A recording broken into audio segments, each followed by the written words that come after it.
Sargento Adão, o que é a piracema? A piracema é um período de defeso, onde os peixes eles procuram locais mais adequados para fazer a procriação. Então, durante esse período aí, tem que seguir regras mais rígidas para que esses peixes possam se procriar e manter a vida silvestre aquática. Qual o período aí de abrangência do período da piracema? Esse período de defesa ele começa no dia 1º de novembro e se estende até o dia 28 de fevereiro. Dentro desse período, o cidadão que for flagrado praticando a pesca, quais são as sanções? Ô Samuel, as sanções são vastas. Elas começam desde medidas administrativas até medidas penais. Se a gente for olhar medidas administrativas com base no decreto 44844, são várias modalidades em que o cidadão ele pode ser enquadrado e autuado por isso. E se a gente for levar pela forma criminal, basicamente a gente usa a Lei Federal 9.105, de 98, que ela define que pescar em períodos proibidos é crime. Esse crime ele tem uma pena até interessante, que é uma pena de detenção de 1 a 3 anos, e concomitante a esse crime também tem a pena de multa. Então o cidadão, além dele ser preso, conduzido, ter os equipamentos que está utilizando para pesca apreendidos, ele vai ser autuado. Vai responder por um processo posteriormente, tanto criminal quanto administrativamente. Essa restrição da pesca, ela traz alguma excepcionalidade? Ou seja, alguma situação em que é permitido algum tipo de pesca ou é restrita de um modo geral? Ô Samuel, em Minas Gerais ela varia. O IEF ele define várias portarias por bacia hidrográfica específica. A nossa bacia hidrográfica específica é a bacia do Rio Doce. Então, dentro dela aqui, antigamente não, continuamos sendo regidos pela portaria 155. Contudo, em virtude de algumas situações, acontecimentos que houveram no ano passado, nesse ano, caso do rompimento da barragem Mariana, o IEF ele tornou essa forma, esse controle mais rígido. Então agora no final do mês de outubro, saiu a portaria do IF número 78. Então o que acontece? Essa portaria restringiu, ela cortou definitivamente qualquer tipo de ato de pesca na região da bacia do Rio Doce. E o município de Itabira está incluso, por fazer parte da bacia hidrográfica do Rio Piracicaba, ele está incluso nessa bacia do Rio Doce, então ele está sujeito a essa portaria. Resumindo para você, na área do nosso município aqui, nas abrangências dele, está proibido qualquer tipo de pesca, seja profissional, seja amadora.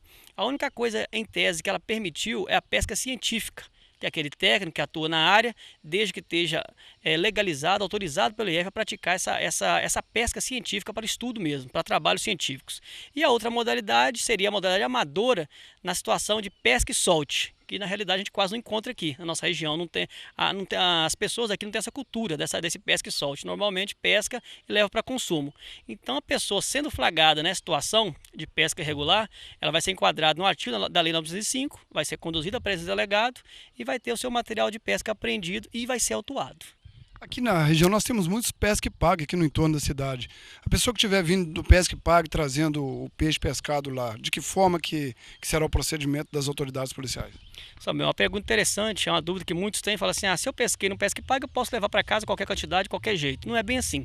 Primeiro, o Pesca e Pague tem que estar cadastrado e autorizado a funcionar. Se esse Pesca e Pague estando cadastrado para funcionar, todo legal, e a pessoa vai lá, exerce lá seu divertimento, faz sua pesca, para trazer esse pescado para casa, se ele for flagrado em uma blitz policial, por exemplo, uma blitz meio ambiente ou que seja de outro tipo de fiscalização, ele vai ter que estar portando uma guia de origem. O que seria essa guia de origem? Essa guia de origem é um documento emitido por esse PESC-PAG, esse cidadão que trabalha com piscicultura, para essa pessoa. Nela vai estar trazendo a quantidade de pescado que foi comprado, o valor e a espécie do pescado que está sendo trago também. Então tem que ter atenção a isso. Não basta um simples nota fiscal com valor, com preço, tem que constar a espécie de peixe, a quantidade de peixe e de onde saiu esse peixe para uma futura fiscalização. O peixe transportado de propriedade privada, ou até mesmo aquele indivíduo que tem um rio que passa dentro da sua propriedade e ele acha que é o dono do rio e vai praticar pesca. Como que fica essa situação, Sargento Adão? Aí Samuel vai estar equivocado. Ele vai estar equivocado, como eu disse, essa portaria ela rege toda a bacia hidrográfica da nossa região. Então falou em bacia hidrográfica, são os rios, os riachos que cortam essa área. Então mesmo que o rio passe por dentro de uma fazenda que seja privada, fazenda particular, que pertence a alguém, as águas não pertencem a ele, ela pertence à coletividade. Ela tem um direito específico. Então, se a pessoa, ele, por exemplo, eu quero chamar meus amigos para lá, eu tenho uma fazenda, passo um rio lá, mas tenho uma propriedade, eu vou levar meus amigos para pescar. Se forem flagrar a situação, vão estar em curso as mesmas penas previstas em lei e medidas administrativas. E para ser transportado também esse produto de lá, a gente não aconselha. Pesquei na fazenda de um parente, no sítio de um parente, estou saindo com pescado. Não vai ter prova de origem. Então, o cidadão pode correr o risco de responder um processo, como eu já disse antes, por praticar um crime ou uma ação administrativa por ser autuado por estar transportando aquele produto de forma irregular. O cidadão que for parado aí numa ação policial, no corredor de segurança, por exemplo, e a autoridade policial encontrar dentro do veículo algum material de pesca, como vara, molinete, rede, etc. Como que seria a ação da autoridade policial? Ô Samuel, é um procedimento aí normalmente administrativo. Para o pescador, para a pessoa, para o cidadão em si, transportar equipamentos, são petrechos, chamado petrecho de pesca, ele tem que estar com a carteirinha de posse da carteirinha que certifica que ele é profissional, amador ou outra modalidade. Então, ele estando de posse dela, lá vem os requisitos, quais são os tipos de petrecho que ele pode transportar. Se tiverem de acordo com a categoria dele, tudo bem. Se por acaso tiver em desacordo, exemplo, o pescador amador conduzindo uma rede, uma tarrafa, esse material vai ser apreendido, ele vai ser multado, o material não vai ser devolvido, vai ser encaminhado para o IEF para destruição e ele vai responder um processo administrativo. Não tem a prisão nesse caso, mas responde por um processo administrativo de multa. Caso de dúvida, a população pode esclarecer qualquer tipo de dúvida. De que forma, Sargento Adão, junto à Polícia Ambiental?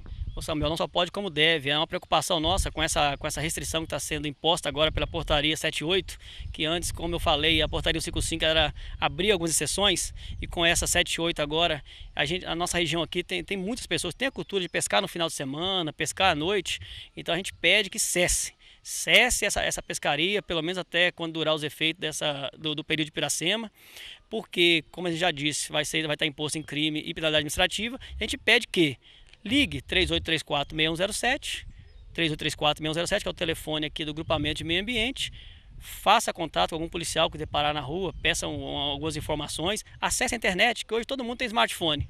As pessoas aí ocupam 80% do tempo com às vezes coisa banal no smartphone, então vai lá, acessa o Google Piracema, qual que é a portaria que proíbe, o que eu devo fazer. Então acessa o smartphone lá, dá uma olhadinha, que vai tirar todas as dúvidas, vai evitar depois tomar um prejuízo, vai doer no bolso depois, não vai ter como reclamar.